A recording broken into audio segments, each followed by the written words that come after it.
In this video, I'm going to talk to you a little bit about who I am, my journey to getting a place on clinical psychology training, and what my tips would be to anybody who's thinking about applying to training in clinical psychology. So my journey to getting onto training as a clinical psychologist began in 2015, and it all started at UCL when I started on the MSci in Psychology and Language Sciences. Now, the MSci was a really excellent way to gain a master's qualification whilst also building up some experience to apply for clinical psychology training. So during my fourth year, I did my main placement at the Islington Community Neurorehabilitation Team, and I also did two other shorter placements, one at the Anna Freud Centre and the other at the Tavistock and Portman NHS Foundation Trust. So when I finished my MSci, I started working in the UCL Department of Clinical Educational Health Psychology as a research assistant, and that was on their nationwide trials of new psychological treatments in the NHS. And then after that, I worked as an assistant psychologist in child and adolescent mental health. And when I was accepted onto clinical psychology training, actually, most of my experience was based on research, and most of that was thanks to the MSI.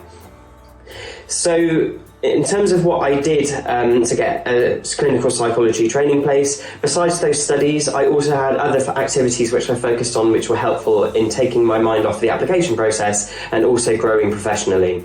So I gained a training qualification in teaching English as a foreign language, and I worked in the UK and also abroad. And I taught people of a range of ages, children, also adults, and people also who had special educational needs. I taught them English, and I also volunteered on several research projects to build my connections and increase my understanding of the most recent developments in clinical psychology at the time of applying.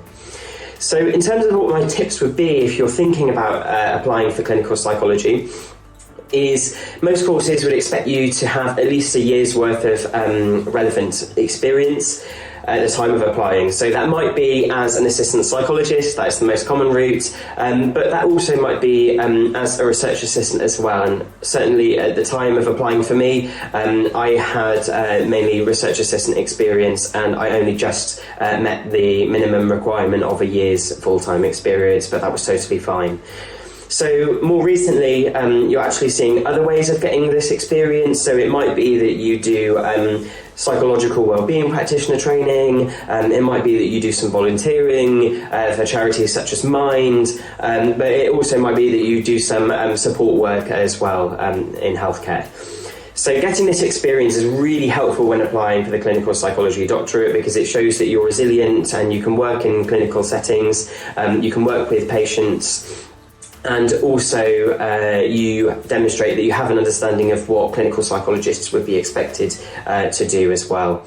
So then when it comes to applying, make sure that you stand out on your application form and ensure that some of your personality comes through as well. That's really important. So admissions tutors would typically sit down in one sitting, they'll read up to 100 application forms, and you need to make sure that you remember yours, even though the main body of your application has a limit of 3,000 characters. So yes, that's 3,000 characters and not 3,000 words, so that includes spaces and punctuation and all of those things. But most importantly, do not just list what you have done with your experience once you've graduated.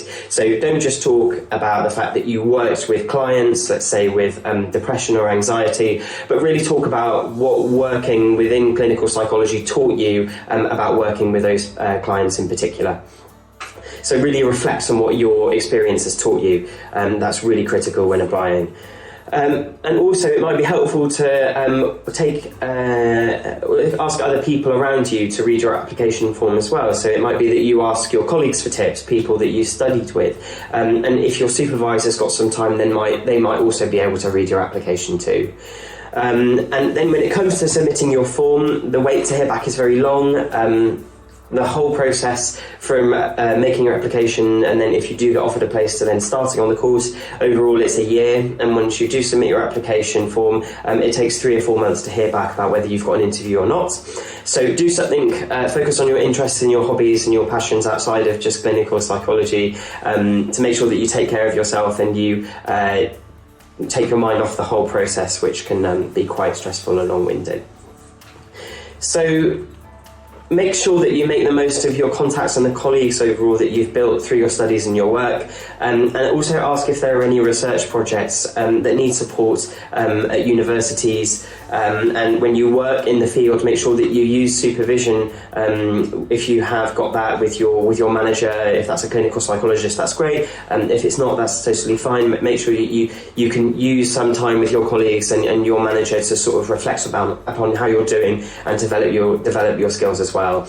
And a lot of people tell me that they worry about their stat skills. I know that I certainly did when I started at UCL, but don't worry too much. It's helpful, but it's not the be-all and end-all. There will be people to help you with stats throughout your degree course and your applied experience and when it actually comes to training itself. And remember that YouTube is, of course, your friend, and it all comes with practice. So thank you for watching, and if you are interested in pursuing a career in clinical psychology, a very challenging and yet rewarding branch of psychology, then I wish you all the best in your journey to becoming a clinical psychologist.